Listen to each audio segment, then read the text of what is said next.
Just watch out for the guns. All right, guys. We're getting ripped now, so tell me about tanks and how you can get ripped with them. Well, my biggest problem with tanks right now is dealing with close combat. It is really hard to deal with close combat. You get engaged, and in 7th edition, you were pretty much toast. You couldn't do anything. You couldn't fall back. You were dependent on somebody else to come save your tank. And now you can at least fall back, but you can't shoot. So you either have to throw in those heavy flamer sponsons, which are extremely expensive. I think it's 17 points per sponson on the Lemon Rust, for instance. I don't know what the Space Marines are. Somewhere around there, yeah. I think it's actually the same. So, I mean, the only exception that I know of that's a tank that can do anything in close combat, at least for an Imperium player, is the Baneblade, who actually has the Baneblade pattern sponsons can actually use their heavy flamer and their heavy bolter sponsons in close combat.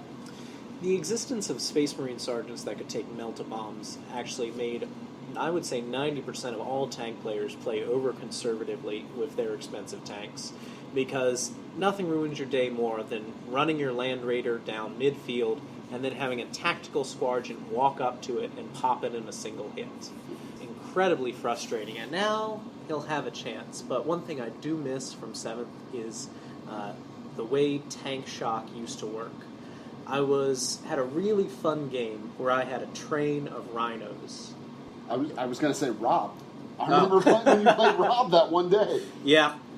There was a Contemptor Dreadnought which I could not injure by anything I had left on the field. My heavy weapons had been wiped out earlier in the game, so I just sent 3 rhinos against him and backed him up and rammed him. Backed him up and rammed him.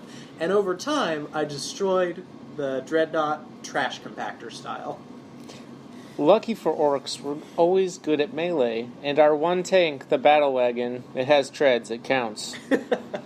If you add a Death Roller to it. Yeah. We're hitting on 2s. Yeah, orcs are one of the few factions that actually has tanks that are effective in melee. And ever since 8th edition dropped, the Death Roller, now they just released like a week ago just the sprue for the roller part. And then ever since it's been released, sold out. And every battle wagon with the Death Roller sold out. Absolutely. Well, and one of the things I'd like to see is the return of weapon upgrades and vehicle upgrades. Like I would really like to see on the Lemon Rust, we used to have the plow basically on the front. I never used it, but it would be great as a bonus to ballistics or to weapon skill for tanks. Space Marines do have a plowed tank, don't they? What is that called again? We have several, actually. You can buy a Dozer Blade for almost any Space Marine tank except for the Land Raider. But I think the one you're thinking about is the Demolisher Cannon mount. You want me to go grab it in the back? It's somewhere around here. Unfortunately, it's a little too expensive both in 7th and 8th to get good use because it's only got a 24-inch range cannon. What does the upgrade do for the 8th edition Space Marine? Because I haven't seen the new Space Marine Codex as well.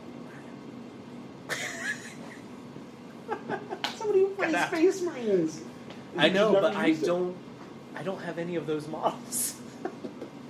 So the Vindicator has kind of always been an odd duck Space Marine-wise. It is a heavy support artillery tank with a range of 24 inches.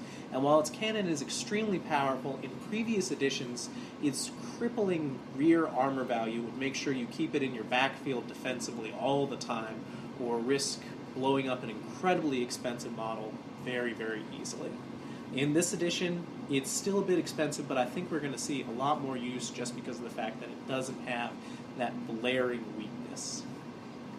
Sure, you've also got the flip side of that is that now it's heavy and you can still move and shoot heavy. Before in 7th, I'm certain it was an ordnance weapon because it's the same as the Demolisher variant of the Lemon Rust, which had better armor, I think. Oh, yeah. So you've got that super short range, but you're able to at least move it and get that -1 to hit still. Whereas before, you just couldn't use it, so you couldn't use it as a field pusher. Exactly. Another change we're seeing in 8th edition is a lot of limiting entries on vehicles. You can't get as many upgrades as you used to. Armor plating, smoke launchers come standard for most of them. With a lot of them, they've been removed entirely. You used to be able to buy a lot of extra storm bolters. for almost all tanks, but you don't see them anymore, which really surprises me. Things like enhanced armor, I think there's a really great opportunity to provide them with an extra couple hit points instead of what they used to do, which was just reduce crew shake and crew stun.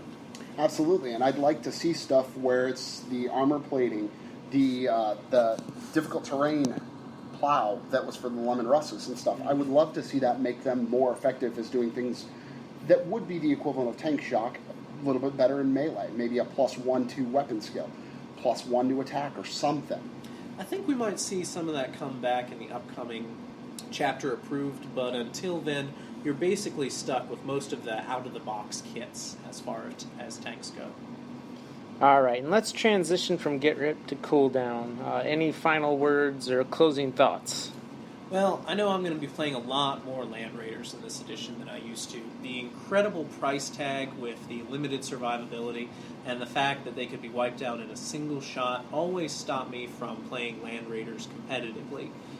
But now with an incredible amount of wounds and a monumental armor save, we're going to see a lot of them come back to the board. I know I will be using a lot more of the Chimera chassis version of the different tanks from the Astra Militarum. The Lemon Russ, I feel it's just overpriced. It's 135 points, I believe, before you ever get to the gun, which is going to add another bare bones of 30-something. So you're just going to end up having too expensive of a gun platform, whereas for 108 points, I get the Chimera chassis. It loses a little toughness, but I got a lot better range with actually an even stronger gun. And I think that's going to close the episode for the day. Thank you, Ben, for coming in. Glad to be here. Now I'm going back to get drunk. Thank you, Brad, for stopping in as well. My pleasure. This has been your episode of your weekly stratagem. I want to thank everybody out there that's been listening. We're international now. We've had listeners from New Zealand and the United Kingdom. Thanks to the global listeners. And we're growing every week. Every episode, we got more and more listeners. So thank you for listening. And once again, if you want to follow us on Facebook at facebook.com/Strata GYM Gym Podcast. You can also follow us on Spreaker. Just look up my name, Andrew Freeman. You can also listen to us on iHeartRadio, so iHeart.com, and then search for Strata-GYM. And then we are going to have a blog/website coming out soon. Keep an eye out for that. We are still building it. Do you like terrain? Do you like easy to build, easy to play terrain? Well, check out orbitalfactory.blogspot.com for free texture PDF downloads, build instructions, a bunch of easy projects for good wargaming terrain. And that's all we got. Bye! Cool, man. Awesome. All right. So you decided to put it on the website?